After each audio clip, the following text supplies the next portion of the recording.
It's no secret that California has a major housing crisis, and San Francisco is one of its epicenters. Long known as a place that values diversity and respects human dignity, San Francisco is not the city it once was. Today, many thousands live on the streets while countless others live in fear of losing their homes. For years, Faith in Action Bay Area leaders have been working to find solutions that align with our community's values. We learned that San Francisco has 60,000 housing units, sitting empty, many being traded like poker chips by global investors. In 2022, we proposed a citywide ballot measure, Proposition M, that would tax empty housing units to generate revenue for housing assistance for those who need it the most. The leaders in our network who are directly impacted by housing insecurity began to ask why? Why in the midst of all this suffering are there so many empty housing units in our city? We learned many were being used as investment properties by speculators, cashing in on our high land values. We also learned that cities from Paris to Vancouver had begun to tax vacant homes, encouraging landlords to rent their units and generate revenue for affordable housing initiatives. Back in January, when the report came out from the Office of Legislative Analysis and Budget, that there were 40,000 units in the city standing empty, I thought that was crazy. I didn't believe it. Tuvimos reunión con Marina Marsing, de la tesorera de Canadá, en la cual ella sí nos dio la información cómo se hace posible que obtener de esos edificios vacíos un impuesto, en el cual ese impuesto genera subsidios para que las familias de bajos ingresos y adultos mayores sean ayudados para su pago de renta.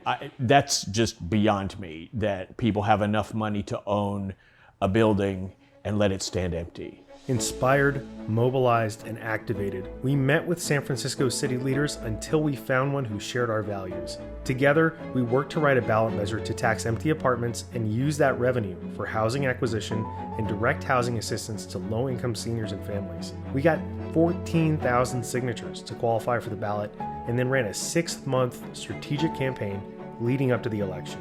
Our constant focus, starting with our congregations and moving outward, was on building relationships to create grassroots, bottom-up people power, led by those most directly impacted by the problem. Y fue allí que nos unimos al escuchar qué podíamos hacer, adultos mayores.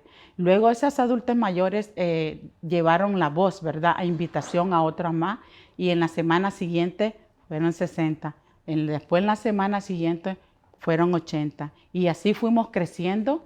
Es una oficina de que en realidad es de aprender. Vine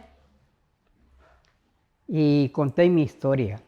Vivo en un cuartito que desde mucho tiempo me están desalojando, pero como no he dejado de pagar, por eso me tienen allí.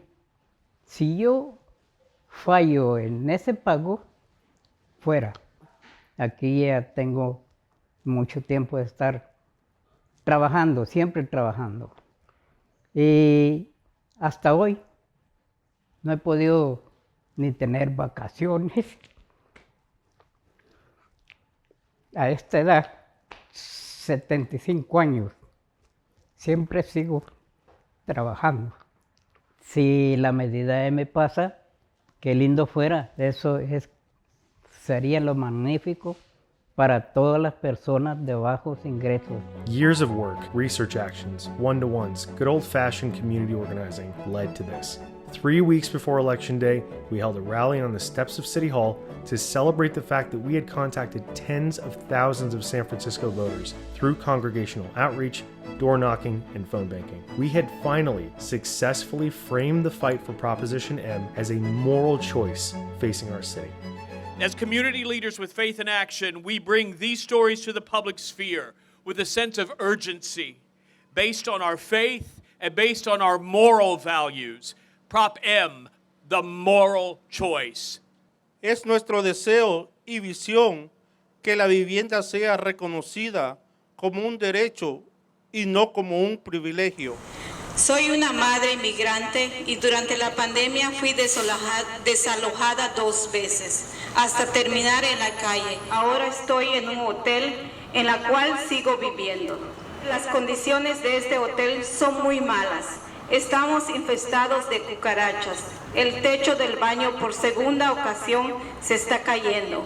Y esto no es apto para mí y mucho menos para mis hijos. Constantemente soy hostigada para que desaloje el hotel. Y lo que me causa más indignación es que esta situación de hostigamiento ha pasado frente a mis hijos, las cuales me han dicho en varias ocasiones que prefieren dejar de estudiar y trabajar para ayudarme con la renta. Llegué a las líneas de comida, donde conocí a los líderes de Fe en Acción.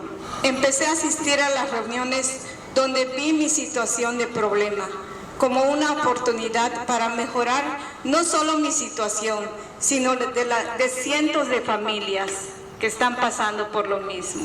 Porque esta medida M cambiará nuestras vidas al permitir tener un subsidio para poder tener un hogar con nuestros hijos.